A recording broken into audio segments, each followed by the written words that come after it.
Hola amigos de Recuperando Historias. Eh, Tengo tiempo de querer incluir en alguno de estos videos el tema de la jupá, eh, que es bajo el cual los matrimonios en la tradición judía se realiza. Y ¿Y por qué la jupá me llama la atención? Bueno, desde siempre, cuando empecé a ver esta forma en que se realizaban o se siguen realizando los matrimonios eh, en el mundo judío, eh, invariablemente lo tuve que asociar con los matrimonios que se realizaban en mi familia, en el campo, claro, mis abuelos todavía vivieron en el campo, no en la ciudad, y esas formas de vida estaba la casa de los abuelos, y conforme se iban casando los hijos, empezaban a construir nuevas viviendas en las proximidades de la casa de los abuelos. Y a mí ya la siguiente generación, pues me tocó ver prácticamente todas las bodas de mis primos mayores que se realizaban en esas grandes patios que existían entre cada una de las casas de mis tíos. Conforme se fueron casando mis primas y primos mayores, fui presenciando las bodas. Y esas bodas se realizaban en cada uno de esos patios, según fueran las primas que se casaban, bueno, pues en el patio de las casas de los tíos, y los arreglaban. Ahí hacían las grandes comidas, las grandes cenas, y desde luego las grandes y concurridas ceremonias para lo cual construían un, un palio un techo muy similar, aunque un poco más grande, a la jupá, al lugar donde se efectuaba el matrimonio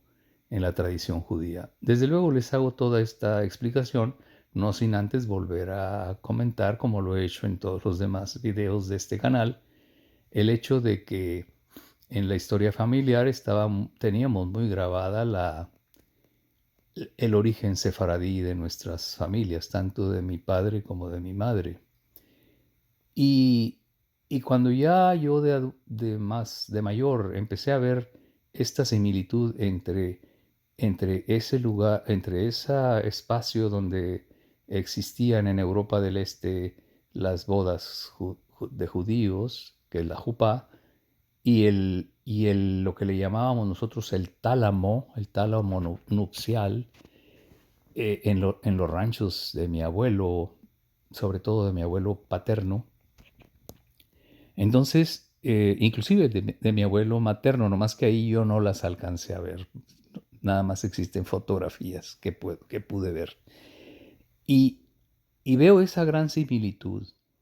Y luego empiezo a buscar, bueno, el término jupa, que seguramente es hebreo, y el término tálamo nupcial, que viene hasta donde he podido investigar, es un término, un vocablo de origen griego. Pero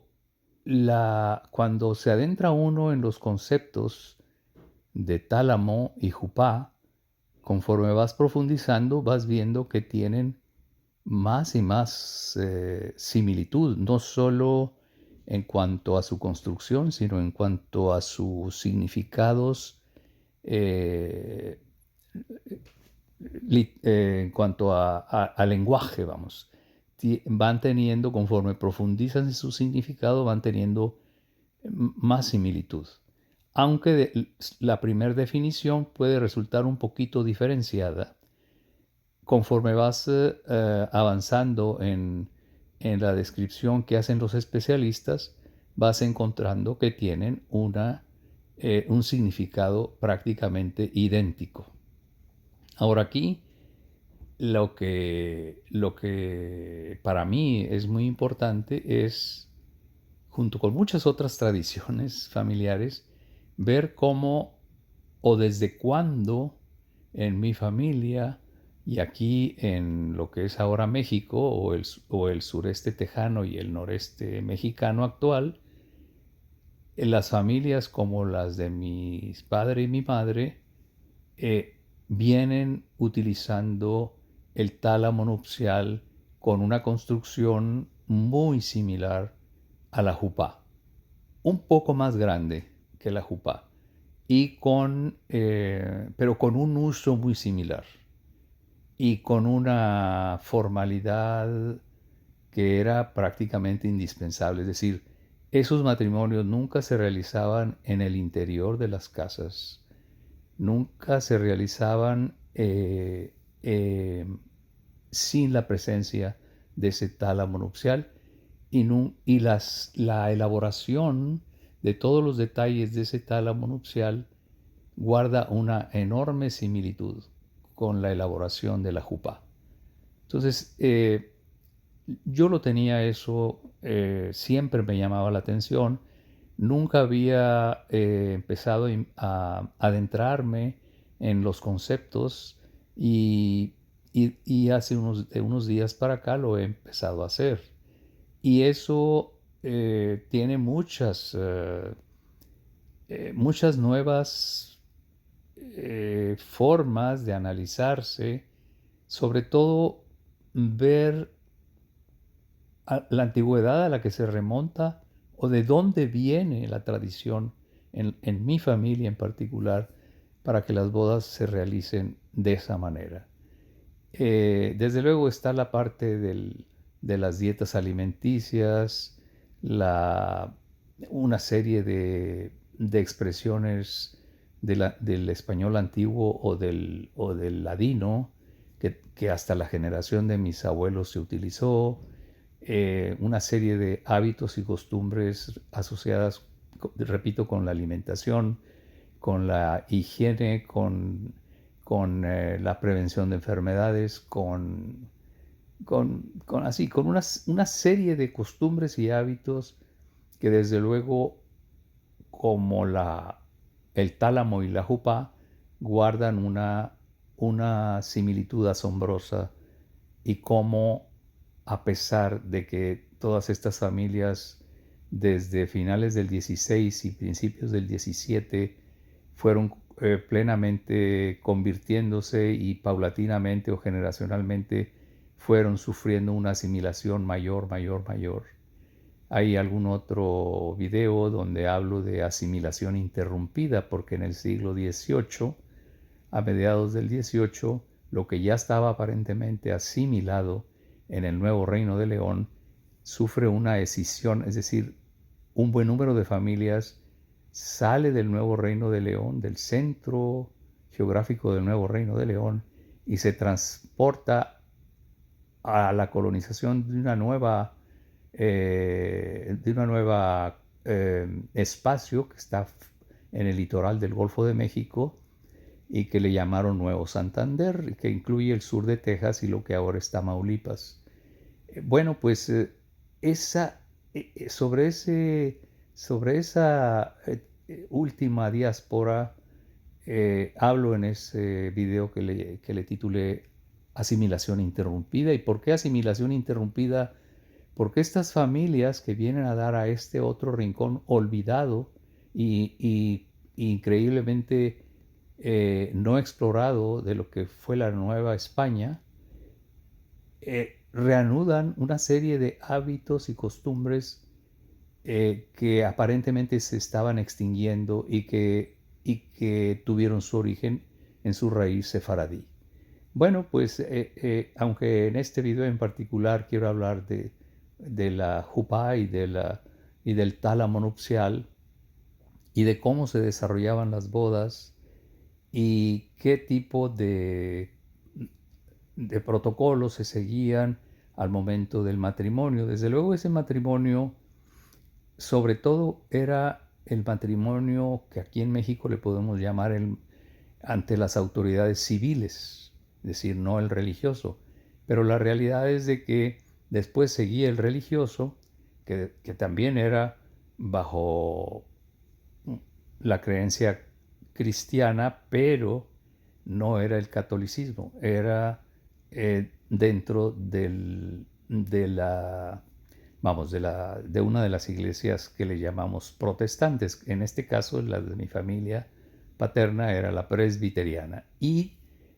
quien dirigía ese matrimonio religioso, de alguna manera tenía un nexo muy fuerte con las incipientes comunidades judías en México, sobre todo en el centro del país. Eh, y bueno, toda esa, todos esos datos que se van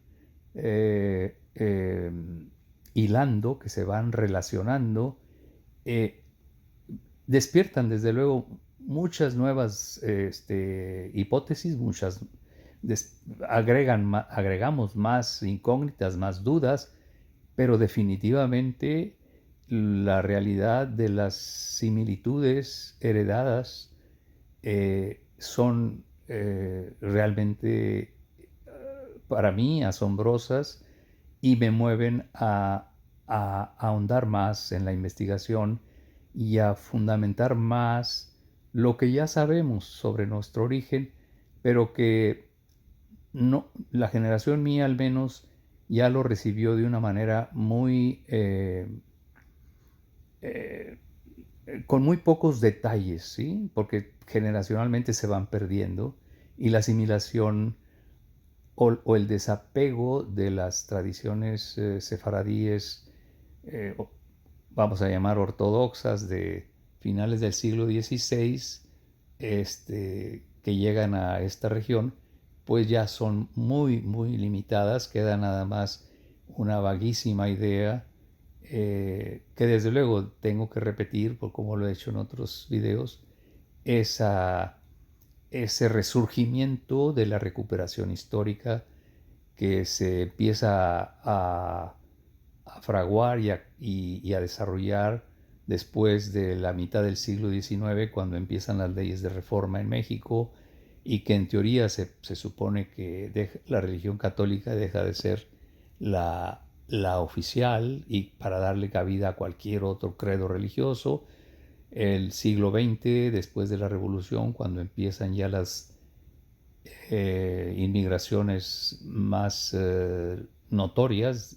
de comunidades judías que llegan de Europa. Bueno, toda esa apertura que poco a poco ha ido tomando cuerpo y que generaciones como la mía, que yo nací el 52 del siglo XX, bueno, empezamos a retomar y empezamos a investigar y empezamos a darle vida a todos estos datos que habían quedado casi eh, dentro de un mito, dentro de la parte legendaria de la historia familiar. Y, bueno, repito, la jupá y el tálamo eh, tienen una serie de similitudes desde las telas que utilizan para, para su construcción, el simbolismo que representa apegado a los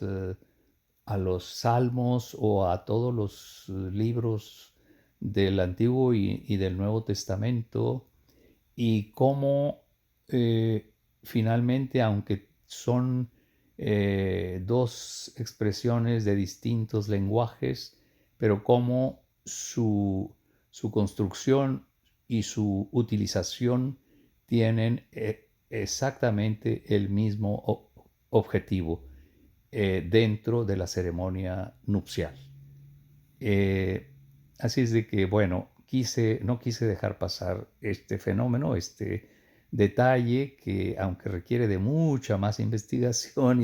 y de entrar en los detalles de las telas, cómo se realizaban, qué integrantes de la familia participaban en la hechura de este tálamo, eh, que en principio estaba pegado más a la ceremonia religiosa, aunque también ahí se realizaba la ceremonia civil, que por ley se tiene que hacer aquí en México, este, y cómo la familia entera participábamos fuera del tálamo o alrededor de ese tálamo y celebrábamos en la unión matrimonial de los primos, en este caso que yo presencié. Estoy hablando de finales de los 50, de los 60, todavía de los 70, que me tocó estar antes de yo salir de mi pueblo a estudiar a otras ciudades más grandes, y todos los recuerdos que yo conservo sobre estas hermosísimas ceremonias en donde ese tálamo era esencial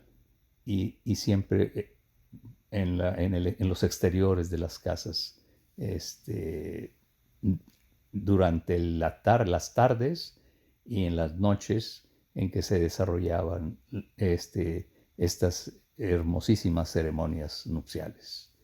Bien, amigos de Recuperando Historias, este es algo muy breve, pero quise dedicar un video a este tema. Muchísimas gracias y nos escuchamos en próximos videos. Hasta pronto.